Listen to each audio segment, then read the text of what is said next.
आज हम मिलाते हैं अनूप पांडे जिसे, ये बदखर के हैं, ये सतना से विधानसभा प्रत्याशी भी हैं। जानते हैं इनकी राय क्या है, इनके उद्देश्य क्या है, क्यों ये चुनाव मैदान में आए हैं, निर्दलीय प्रत्याशी के रूप में आए हैं। आइए, क्यों पांडे जी आपने जो चुनाव का पर्चा भरा, तो आपके उद्देश्य क्या है, कैसे मन में बात बनी और कैसे शुरुआत करी आपने? सबसे पहले तो मैं मीडिया का धन्यवाद देना चाहूँगा कि मीडिया के माध्यम से हमको हमारी बात लोगों तक हम पहुंचा सकते हैं, लोगों को जानकारी दे सकते हैं। पहले से हमारा चुनाव लड़ने की कोई तैयारी नहीं थी, न कभी हमने सोचा था कि हमको चुनाव लड़ना है।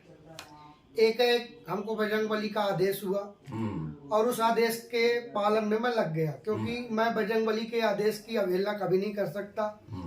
और कोई भी लग जाए, कितना भी लग जाए, मैं विश्वास जो जनता का हमको मिलेगा, मैं कभी उस विश्वास को टूटने नहीं दूंगा।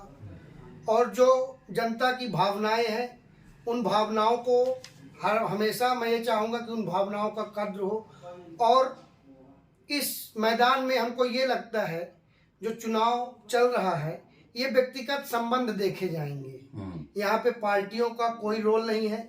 आज तक जिसने जो किया होगा, जो गड्ढा जो जिसने बोया है वो काटेगा।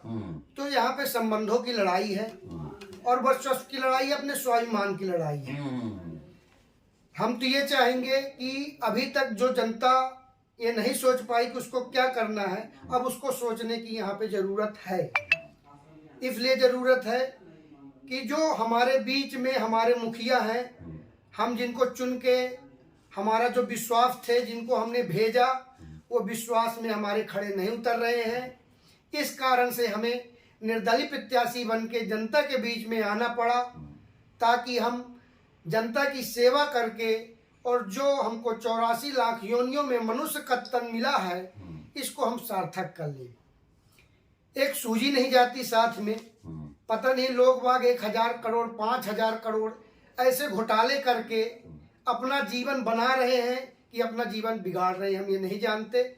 हमको अगर इसका सौभाग्य प्राप्त होता है तो हम जरूर चाहेंगे कि इस मनुष्य योनि से हमको निकलने का मौका मिले, क्योंकि बिना परस्वार्थ कुछ सिद्ध नहीं होगा। स्वार्थ करेंगे 1 बार 2 बार 4 बार करेंगे, अगर हम परस्वार्थ करेंगे तो 1000 बार भी करेंगे तो कोई हमको मना नहीं कर सकता। अच्छा, ये बताइए पांडे जी, ये तो सब ज्ञान धर्म की होते, आपके उद्देश्य क्या है? अगर आपको जनता ने आशीर्वाद दिया तो आपकी क्या क्या मांगे, यहाँ पे आप क्या क्या करेंगे? हमारे उद्देश्य, जिस तरह हमारे यहाँ बहुत सारी फैक्ट्रियां खुली हैं, बाहर के लोगों को रोजगार है, यहाँ नहीं है। और जो प्रदूषण हम झेल रहे हैं, तो क्या प्रदूषण की मार झेलने के लिए हम हैं? इतना प्रदूषण निकलता है कि ये मान के चलिए कि जब सुबह हम उठते हैं तो जो हमारे खेत खलियान है, ये इनके पूरे ऊपर डस्ट जम जाती है, कोई देखने वाला नहीं। जो आज से 20 साल पहले खेती होती थी, आज वो खेती नहीं होती। क्यों नहीं होती? ये डस्ट के कारण। अभी जब हम बाबूपुर रोड तरफ जाते हैं तो आप देखे होंगे कि वहाँ बहुत सारे क्रशर हैं। वहाँ पे लगता है कि कितनी जल्दी हम इन क्रशरों को पार कर जाएं, ताकि प्रदूषण से हम बच पाए। जिंदगी रहेगी तब तो कोई आगे का भविष्य सुनिश्चित हो पाएगा। सही है ना? तो जब ये भविष्य ही नहीं रहेगा, जब ये जिंदगी ही नहीं रहेगी, तो कोई क्या करेगा चुनाव लड़के, या कोई क्या करेगा कुछ करके?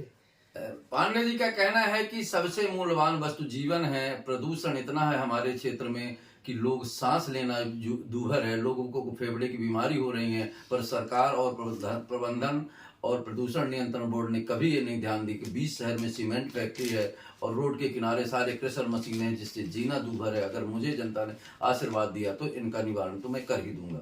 क्यों? यही बात है ना? यही बात है। और जनता का विश्वास हमारे लिए सर्वोपरि है।